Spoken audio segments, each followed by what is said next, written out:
ایک صحابی آئے، عرض کی یا رسول اللہ صلی اللہ تعالیٰ علیہ وسلم قیامت کب آئے گی؟ تو محبوب نے وہی سوال کیا جو کرنا چاہیے تھا۔ کریم فرمانے لگے تیری تیاری کیا ہے؟ قیامت کے لیے تیری تیاری کیا ہے؟ تو اس نے عرض کی حضور کوئی کثرت سے نفلی نمازیں تو نہیں پڑھ سکا، کوئی کثرت سے نفلی روزے تو نہیں رکھ سکا، اگرچہ ضروریات فرائض تو لوگوں کے ہر وقت ہی پورے ہوتے تھے۔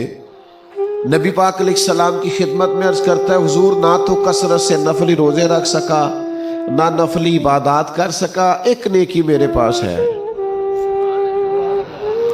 جس پر مجھے امید ہے کہ کرم ہوگا، گویا ایک ہے۔ فرمایا وہ کیا؟ عرض کی حضور میں ہر چیز سے بڑھ کے اللہ اور اس کے رسول سے پیار کرتا ہوں۔